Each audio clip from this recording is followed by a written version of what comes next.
میرا اللہ فرماتا ہے او دنیا والو، قیامت کے دن تم لوگ دیکھو گے کہ دودھ پلانے والی ماں کو اپنے بچے بھول جائیں گے۔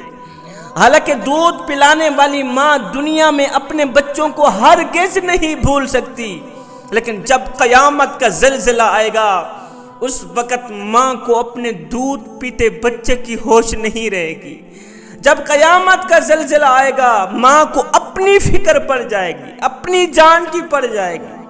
اس دن جو عورتیں حمل سے ہوں گی، قیامت کے خوف اور دہشت کی وجہ سے عورتوں کے حمل ساقط ہو جائیں گے۔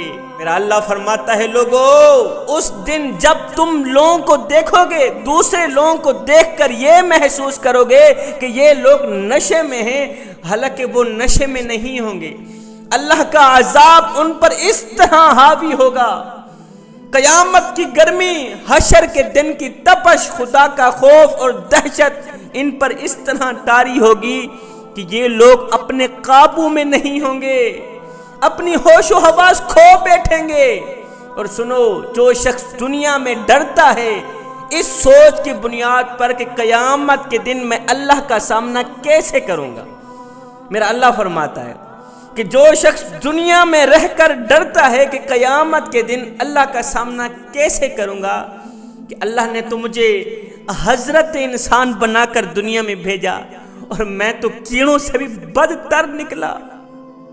او گناہوں پہ گناہ کرنے والے، ہائے چٹی داڑھی ہو گئی، سفید داڑھی ہو گئی، جسم میں وہ طاقت نہیں رہی، زبان میں وہ ذائقہ نہیں رہا، قبر کی طرف ٹانگیں چلی گئیں، لیکن ابھی بھی گناہ کرنے سے باز نہیں آ رہا۔ اور میاں اگر گناہ کرتا کرتا مر گیا، قبر میں اللہ کو کیا منہ دکھائے گا؟ حشر کے دن اللہ کو کیا منہ دکھائے گا؟ اے ہڈیاں کمبن گوڈے کھڑکن تے بدل گیا لک تیرا، اجے بھی بدیوں باز نہ آئیوں جیو مرد دلیرا۔ اب میرا اللہ فرماتا ہے کہ جو شخص دنیا میں رہ کر ڈرتا ہے کہ قیامت کے دن میں اللہ کا سامنا کیسے کروں گا، میرا اللہ فرماتا ہے قیامت کے دن میں اسے جنتی 2 باغ عطا کروں گا، اور یہ 2 باغ دوسرے جنتیوں کو ہرگز نہیں ملیں گے۔ حالانکہ دوسرے جنتی ان 2 باغ لینے کی تمنا کریں گے، خواہش کریں گے، لیکن ان کو نہیں دیے جائیں گے۔ یہ 2 باغوں کا تحفہ صرف اسی شخص کو دیا جائے گا جو دنیا میں رہ کر اس سوچ کی بنیاد پر ڈرتا تھا کہ قیامت کے دن میں اللہ کو کیا منہ دکھاؤں گا۔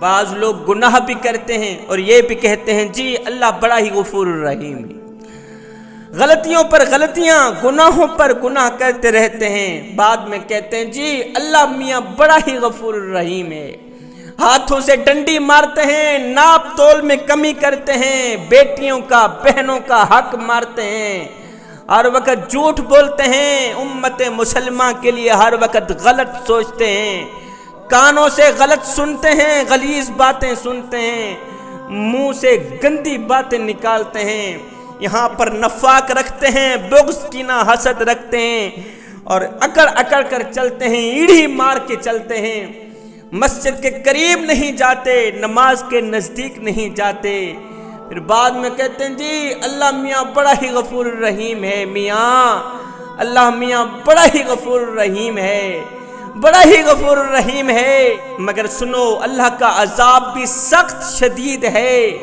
اللہ تعالیٰ جس کو پکڑ لیتا ہے پھر چھوڑتا نہیں، اللہ تعالیٰ جب پکڑتا ہے پھر اگلی پچھلی برابر ہی کر دیتا ہے۔ اس لیے ہر وقت، ہر گھڑی، ہر لمحے اللہ سے ڈرنا ضروری ہے، اور ڈر کر اللہ سے امید رکھنا ضروری ہے، اللہ کی رحمت پہ نظر رکھنا ضروری ہے، ہر وقت اللہ سے ڈرتے رہنا ضروری ہے۔ قیامت کے دن جب جنتی لوگ جہنمیوں سے پوچھیں گے کہ آخر کون سی چیز نے تمہیں جہنم کا ایندھن بنایا، تو وہ سب سے پہلی بات یہ کہیں گے کہ ہم نماز نہیں پڑھا کرتے تھے، کنجر خانوں کو آباد کرتے تھے، لیکن مسجدوں کو ویران۔ افسوس ہم لوگ نماز نہ پڑھ سکے، کاش کہ ہم لوگ دنیا میں اللہ کو سجدے کر لیتے، نماز پڑھ لیتے، کاش کہ دنیا میں اللہ کا گھر آباد کر لیتے، ہے مسجدوں میں پڑی چٹائیاں ہمارا انتظار کرتی رہیں، الماریوں میں پڑے ہوئے قرآن پڑھنے والوں کے منتظر رہے۔ ہم نے کبھی قرآن اٹھایا نہیں، قرآن کو کھولا نہیں، قرآن کی زیارت نہیں کی۔ کاش کہ ہم لوگ دنیا میں اللہ کو راضی کر لیتے۔ ایک فقیر تھا درویش، اس نے کسی جنازے میں شرکت کی، جنازہ پڑھنے کے بعد میت کو دفنایا۔ میت کی تدفین کے بعد ساتھ میں ایک نوجوان کھڑا تھا۔ اس بابے نے اس نوجوان سے پوچھا، نوجوان میاں تیرا کیا خیال ہے، اگر یہی شخص دوبارہ دنیا میں پلٹ کر آ بھی جائے تو اب یہ کیا کرنا پسند کرے گا؟ اس نوجوان نے کہا، بابا جی اگر یہ شخص دوبارہ دنیا میں لوٹ کر آ بھی جائے تو اب یہ توبہ کرنا پسند کرے گا، اب یہ قرآن پڑھنا پسند کرے گا، اب یہ استغفار کرنا پسند کرے گا، اب یہ نماز پڑھنا پسند کرے گا۔ یہ سن کر بابا جی نے رو کر کہا، بیٹے مرنے والا تو یہ کام نہیں کر سکا، تم ضرور کر لینا، اور مرنے والا تو نماز نہیں پڑھ سکا، میاں تم ضرور پڑھ لینا، مرنے والا تو توبہ نہ کر سکا، تم ضرور کر لینا، مرنے والا تو قرآن مجید کی تلاوت نہ کر سکا، تم ضرور کر لینا۔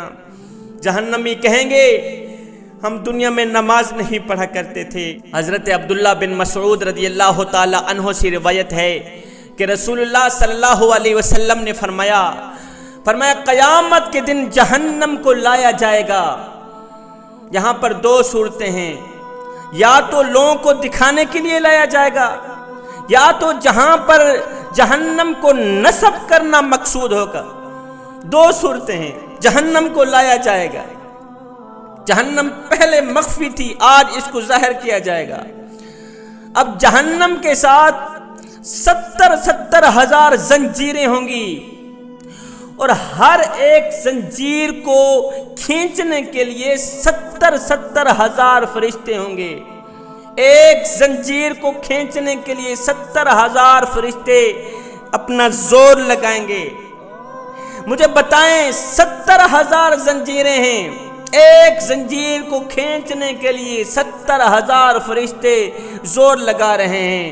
ایک فرشتے کے اندر طاقت اتنی ہے، زور اتنا ہے کہ وہ زمین پر پر مارے سارا ملیا میٹ کر دے۔ مجھے بتاؤ جس جہنم کی 70 ہزار زنجیریں ہیں اور ایک زنجیر کے اندر طاقت اتنی ہے، وزن اتنا ہے کہ اس کو کھینچنے کے لیے 70 ہزار فرشتے زور لگا رہے ہیں، مجھے بتاؤ کل ٹوٹل کتنے فرشتے بن گئے؟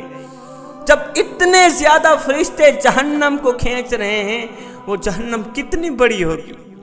میرے رسول اللہ صلی اللہ علیہ وسلم نے فرمایا قیامت کے دن جب لوگ اللہ کے سامنے کھڑے ہوں گے، بے بس کھڑے ہوں گے، سر نیچے ہوگا، فرمایا اس وقت کچھ لوگوں کا حال یہ ہوگا کہ کچھ لوگوں کو اتنا پسینہ آیا ہوا ہوگا کہ وہ پسینے کے اندر ڈوبے ہوئے ہوں گے، نظر بھی نہیں آئیں گے، پیروں کی تلیوں سے لے کر کانوں تک وہ غائب ہوں گے پسینے کے پانی کے اندر۔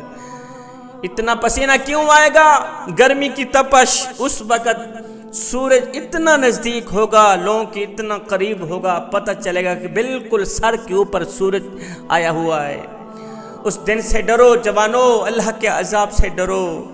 میں دعا کرتا ہوں مالک ہمیں قبر کے عذاب سے بچا، حشر کی گرمی سے بچا، محشر کی تپش سے بچا۔ بے شک تیرے سوا بچانے والا اور کوئی نہیں ہے میرا۔